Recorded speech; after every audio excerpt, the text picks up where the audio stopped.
Hello, IB friends. Welcome to episode 74 of IPC Read Podcast. If you haven't listened to the last episode about sports broadcasting, right, please go and listen to it. And if you haven't read my latest newsletter, please do. It's about the Barlow and Bear Netflix dispute over the unofficial Bridgerton musical. But yeah, welcome to this episode where we will be discussing Web3, NFTs, blockchain, and intellectual property. And I have a guest with me today who is a fantastic person. She is well known within this, the Web3, blockchain, NFT space, and I've read a couple of her articles and write-ups, and she is well grounded. So I, reached out to her and I'm like, hi, could you, come up to my podcast? And she said yes. I was like, oh my gosh. But yeah, guys, that how we do it here. We talk about everything intellectual property, from copyright, trademark, patent, industrial design, trade secret, plant variety, and geographical indication. So yeah, I hope you learned something. Please get your pen and your paper and take down notes while I let my guest introduce herself. Ciao, guys. It's going to be the 74th episode. So it's a pleasure having you come talk to us about your area of practice today. Of course. Happy to be here with you. Okay, great. So, welcome everyone to today's episode. I'm going to let our guest introduce herself and tell us what she did. So, over to you. Can we meet you? What's your name? Where are you based? And how did you get into this practice? Okay. So my name is Eliana Torres. I am an attorney in Chicago right now. I have been practicing IP law for the last 6 years now. And I am actually focused right now on the blockchain, emerging technology, and NFT space. So all encompassing Web3. I entered the space through NFTs, really, as a collector. My husband was buying a lot of cryptocurrency at the time, and he introduced me to cryptocurrency. And then I kind of pivoted to buying a lot of NFTs and entering a lot of communities. And a lot of questions started kind of floating in this space about IP rights and the intellectual property laws surrounding NFTs. So that's how I entered the space. It kind of just went from just practicing IP law in general Web2 matters to Web3 issues and NFT foundations for the world, as how it applies to the law and how the new emerging tech is being utilized and how we're applying the law to that. Wow, that's inspiring. So can you just explain to us what the relationship between IP, blockchain, NFTs, Metaverse, and all the other emerging tech that are coming up out there? Yeah, of course. So intellectual property law is taken usually similarly around the world, and it's the protection of people's creations, creativity, and a lot of their. So just to break it down a little bit further, it's not just the protection of arts, but also the protection of brands. So that's when we kind of break down intellectual property law into the major subsets of intellectual property. And that it's normally what is a trademark with it, which is the association of a good or product or service to a specific brand or mark that consumers normally associate to that. And then we have the copyright, which is the protection of the arts, the creations, music, anything that's placed in a tangible means. And then we go into patents, which is the utility-based protections. So anything that you create that has some sort of utility. Innovations, that sort of kind of protection goes under patents. So that's what intellectual property law is. So now when you think about it, it applies to new and emerging technology because a lot of it is utilizing the intellectual property of others or to create this new kind of projects and a lot of the times we kind of just misunderstand that this Web3 is not doesn't really have any legal ramifications, but really the laws applies equally to Web3. The only difference is that we're learning how to apply these laws to this new and emerging technology. Like, what is the impact of using blockchain, NFTs, or metaverse for creatives? Like, what do they really need to look out for? Do they just jump right into it because that's like what is viral or the trend right now? What would you advise a creative to do? I think right now we're still in the exploration phase, so I don't think anyone's really fully understood where we're going with the technology. But I do think it has the capability of allowing a lot of creators and innovators to kind of create and develop new solutions for current problems. So, or not just art, but also kind of creating solutions for existing problems that we could maybe solve with the use of blockchain. So I think there's a lot of positive, obviously, with everything that's new, similar to what happened during the inception of the web, the regular web 2, is we're gonna have a lot of bad actors at the same time. So we kind of have a mix of a lot of people with a lot of really good ideas, and then some few who are also going to try to kind of monopolize and monetize it in a negative way. But I think that overall the technology is apt for a lot of creativity and a lot of innovation, and I think it could really revolutionize the way we do things now. So I'm very um I'm very positive as to where we're going with the technology. Hmm. So we know that when you're dealing with intellectual property, we have issues around authorships and ownership and commercializing and monetizing your intellectual property. Right? What are those IP rights that are present in the blockchain space and with the NFTs, the metaverse, the Web3? What rights do an individual have when it comes to this? I think it really depends. So blockchain is just really kind of like a ledger where transactions get recorded.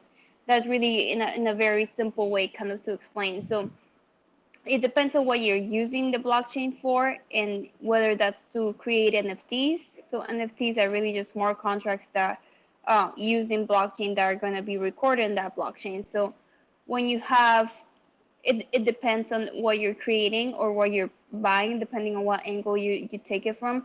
But really, all intellectual property rights are applicable to the blockchain. So whether that's creating something that's new with a new technology, then you have a patent. Where that's creating a brand that utilizes an NFT that points to a specific image, then you have and you have copyright image protection on that image. So then you're licensing it. So then you have a lot of the copyright laws applicable to it, and then you have potentially trademark laws if you utilize that to associate it with a brand or a product or a service. So it really just depends on what the creations are. Like, so how do you then own an IP in the metaverse or an NFT? How does ownership, take place? How can I say, oh, I am the actual owner of this work in the metaverse? I am the owner of this NFT that I bought from XYZ.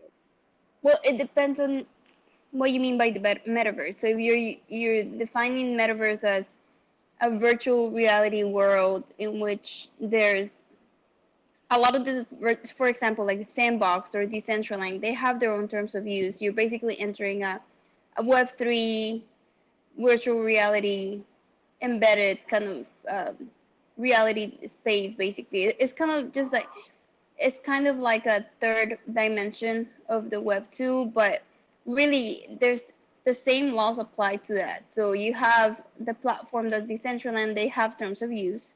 So you first figure out whether what rights do I have if I use this land, um, and then in regards to like other things that live in those lands, and if that's what you're regarding as the metaverse, then it depends on where are you getting it from, or if you're creating it yourself. So if you're creating an NFT, Then you deconstruct the NFT, kind of looking at it like if it was a house. So who owns the land? Who owns the building, the components that built on it, and then who owns the rest of the things that live inside the house? Because that's essentially like you have to break down that NFT into smallest components. So who created, who developed the contract that is going to go in the blockchain, and then what rights does that person have? Is that token that's created through a smart contract pointing to something that is a creation of art? So who created the art? So then we have to figure out who. So it really is kind of like the basic components of the NFT have to be broken down, and it really is very similar to how you would get a contractor to build your house. So you need to go look at, do I need a carpenter? Do I need a plumber? Do I need, so in what rights does each one of those people have? And at what point does that get transferred to you as the owner of that specific asset? It can get real, but and that's why we're all kind of learning as we grow in this space. One of the, I think this is like the most controversial case as relates to NFTs and the metaverse. What are your thoughts on the Metabirkin case? Basically, I know I think I saw a post where it said Hems was just launched a product in the metaverse. How would that impact the ongoing case with Rothschild? What are your thoughts regarding the case, and what are Which the case? Oh, things I'm that you sorry, I feel misheard you. Yeah, what was the the met case? I'm the sorry. meta the Metabirkin case, the Oh, the case between Metabirkins case. Yeah. My yeah. thoughts on the case. Um, I think I don't I don't know how strong of an argument does the infringer have in that case, only because they're using um, First Amendment defense, saying that it's basically commentary and they have fair use to comment on it. But the fact that they monetized it, the fact that they infringed on the trademark, they didn't have to use any of the trademarks. They kind of just didn't really kind of take any dissimilarities in the creations and how much they raised through those sales. Um, I lean towards that's not a very strong argument, and I think there still was trademark infringement. But again, I don't know how the court is going to look at that.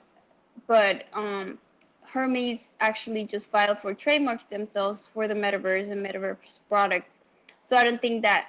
I think that that's actually a pretty strong indication that the previous trademark, even if it's not, if the infringement is not just based solely on that trademark that was already registered, the zone of expansion of that specific company will probably lead to still a trademark infringement, even if they were not intending to enter into the metaverse at the time that the infringement took place.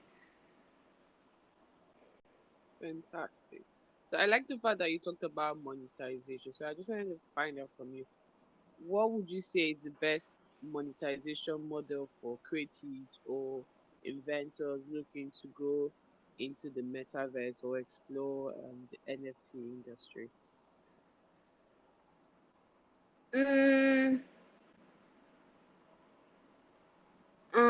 I would say it just depends. I wouldn't look at the metaverse and Web3 as a way to monetize further. I think I would look at it as to how can I bring innovation to the space? How can I bring newer technologies? How can I bring solutions? How can I bring my art if I'm an artist? How can I expose my art and get people to really enjoy what it is to me to be an artist and to have direct contact with your fan base? I think that's a very strong point for music NFTs. So like, I think that NFTs allow a musician or artist who are developing anything that is in the music space to connect with their fan base more directly without so many middle ground in between. So yeah, I wouldn't look at it as a way to monetize. I would look at it as a way to expose what you're doing because you love what you're doing. And maybe that's idealistic. I think big brands are definitely going to enter into a space. And I think the angle for monetizing is truly a marketing angle and exposure, because I think blockchain, because it's so worldwide used and it gives exposure worldwide to anything you do, really is a really strong angle to create customer loyalty and customer fan bases. Do you think blockchain can be used to track IP infringements in the virtual space? Um, if yes, how can this be done? Hmm. I think there's already some exploration on how blockchain could track and find solutions for copyright tracking systems as well as trademarks, especially when you have licenses, sub licenses, and there's transfers of very strong and old brands. And those brands kind of the trademark, at least for the trademark side, because the trademarks can last as long as you're using it. There's no real expiration. Uh, in difference with the in comparison to copyrights, I think with the technology that we have with blockchain, tracking trademark assignments, tracking trademark, uh, how they get passed down from company to company might be a good way to kind of have that transparency because anyone can look at the blockchain, what's recorded in it. So it might be a good utilization of the technology to track any of that, and especially because we have such a worldwide use of trademarks and worldwide use of copyrights. But I don't think we're there yet. I don't think we're even near there. I think we're still in Web 2.5. I think we need to get more people to understand what Web3 is, what the technology is bringing before we kind of start placing solutions using the technology. So once we have more people just really fully using it without knowing they're using it, I think that's where we're going to start seeing a lot of the changes happen utilizing the technology.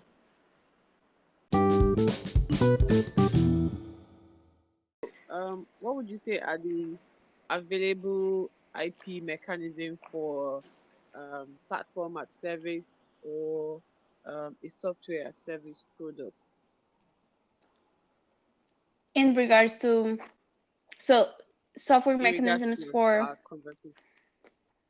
So software as a service in relation to either the NFTs or the Web3, the Metaverse, yeah. or platform as service, especially as regards to brands wanting to delve into this area and everyone contributing their own research to this conversation. I think we're seeing that a lot with open source platforms. Mm. So, and I think the route we want is an open source platform just because it allows people to build on things that others have built already. Um, Mhm. so as far as software as a service, I think we're gonna see a lot more decentralized, open source places where people can go and build more on what's already being created. Um, but other than that, there's a lot of platforms existing and being created day by day that are trying to facilitate the entry into NFTs, facilitate the way that they get bought, sold, transferred. Um, so yeah, I think there's a lot of space for newer platforms that bring more value to the community. My question is, have you encountered or come across any cybersecurity issues when dealing with blockchains or metaverse platforms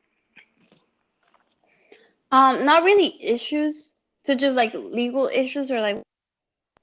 in terms of, data access, security of the platform? Oh, Is okay. it So in security and accessible to privacy. hackers and the rest of it? Yeah.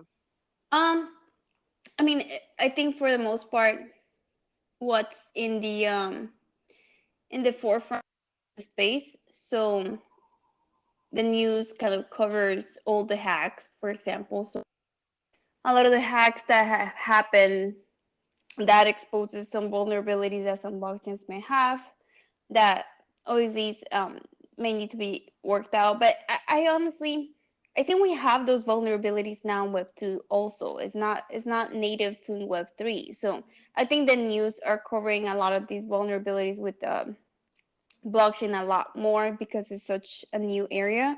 As far as privacy, I think there's more concerns because it is a transparent ledger. So anyone can see transactions, anybody can see what happens in that ledger.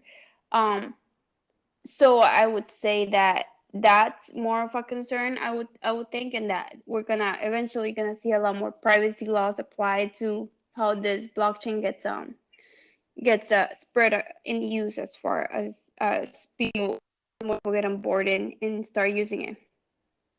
Who would you say are like the major stakeholders in the metaverse NFT world? And is there a need? Do you think there's a need to regulate the metaverse, NFTs, Web3, blockchain? Is I there a think need to regulate? yeah. So it depends. I think that we have to have a balance. I think we could regulate to protect consumers, but in doing so, I think we also need to make sure we're not halting innovation. So I'm sure I do think that we need what we need is guidance. So how are we going to treat these digital assets? And once we have that answer, then we could better kind of advise. But I think there needs to be a balance between allowing innovators to innovate, obviously, and then regulation not pausing that, and at the same time having consumers protected. So you are based in the US. Does the US currently have laws that are equipped to deal with disputes um, within the metaverse and around NFTs as relates to image rights, trademark issues, privacy issues, ownership, and any other dispute that might just come out of the space? Um, there's nothing. The existing laws are the same. Okay, so nothing has really changed. The only thing we're waiting for is guidance from the courts, so like the Metabirkins case, to see what how they're treating this and these digital assets, Yeah. and then the other guidance we need is from the Securities and Exchange Commission, and to see if they're gonna treat digital assets as a commodity or a security. So those sort of regulations are more on the financial aspect of the NFTs and where they're gonna be looked at as a sort of form of revenue. But I don't think that we're gonna see that for at least a little bit of time, just because they're moving a little bit slow. But intellectual property wise, I don't think we're gonna change the intellectual property laws around them. I think we're gonna learn how they're going to apply to them based on the court's application of the laws to it. But I don't think we're and that maybe I just don't see them changing the laws around it. Great. So what would you say are like the opportunities in the metaverse for lawyers, for developers, for creatives, for inventors? I think it's huge right now. I think we need more people who understand it first, who get really immersed in it, and then start advising in it. Because I think you need to understand the technology and really the power of that technology before you advise someone in it to move forward with anything they want to create. So there's a lot of opportunities, especially for developers. I would say the priority right now would be developers who understand how to code Solidity. So a lot of the or major blockchains, not just Solidity, but Solana network, all the other networks that are kind of really growing at a really rapid space. So we need developers for that. A lot of the creativity comes from development side, so a lot of innovators need to come in the space, and obviously we need people to finance this thing. So a lot of venture capital is going to come into the space. I foresee that happening soon. It's already somewhat happening. And then the lawyers, we're obviously going to have to understand what it is that we could, what the technology is doing, so we could properly advise. So there's a huge amount of space for everyone.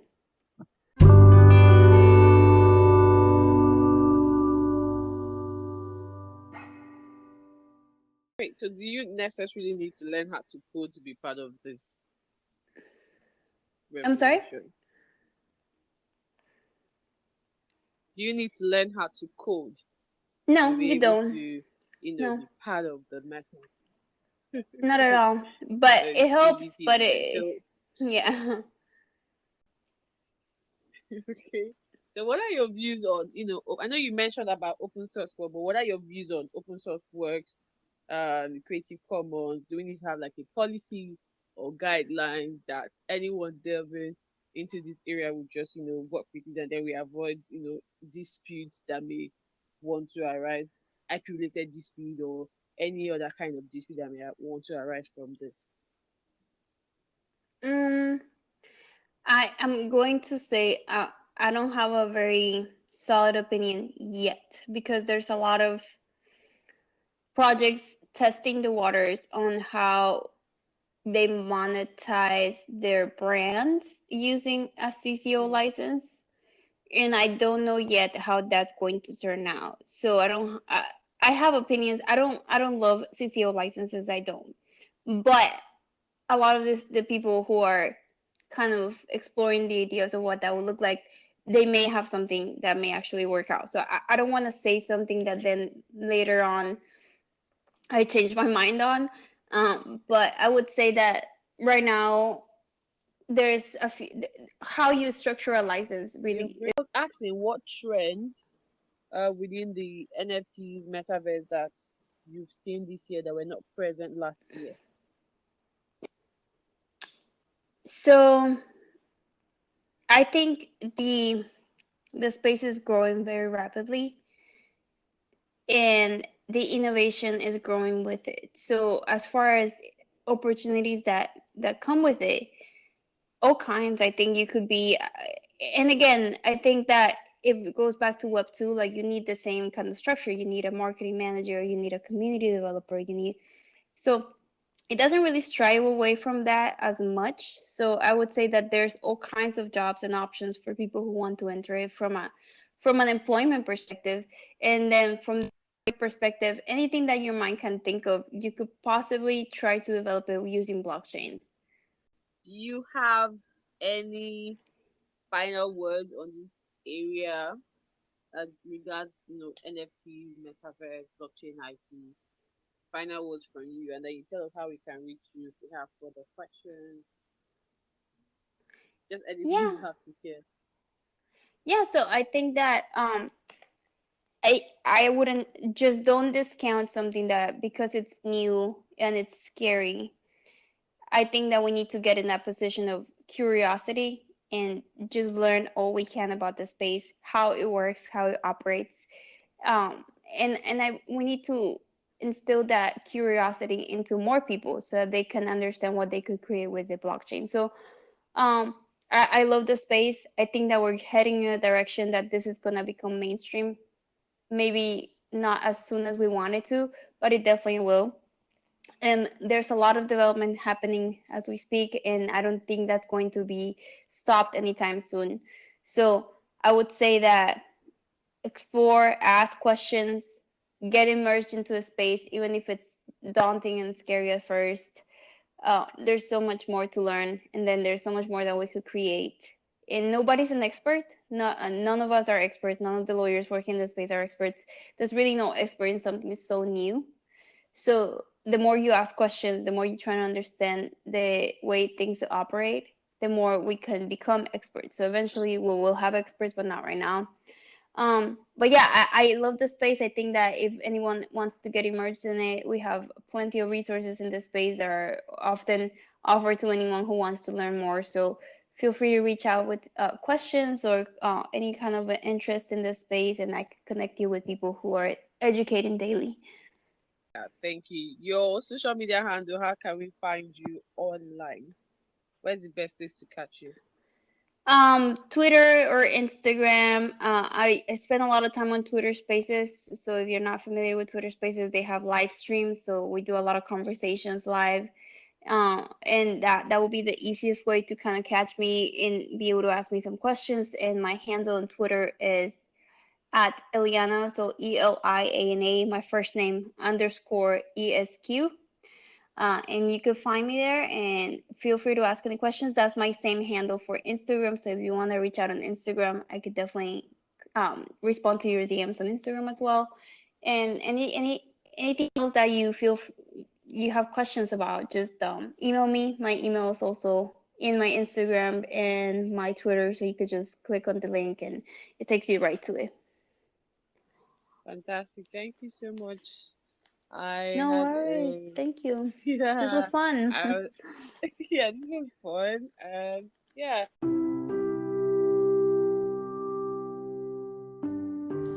Hey guys, so we have come to the end of today's episode. If you learned something, please don't forget to subscribe, rate, and review my podcast. Also share with your loved ones. And if you want more content on NFT, Web3, Metaverse, please send me a message at ipseriesinfo@gmail.com or at ipseries1 or ipseries_with_reader.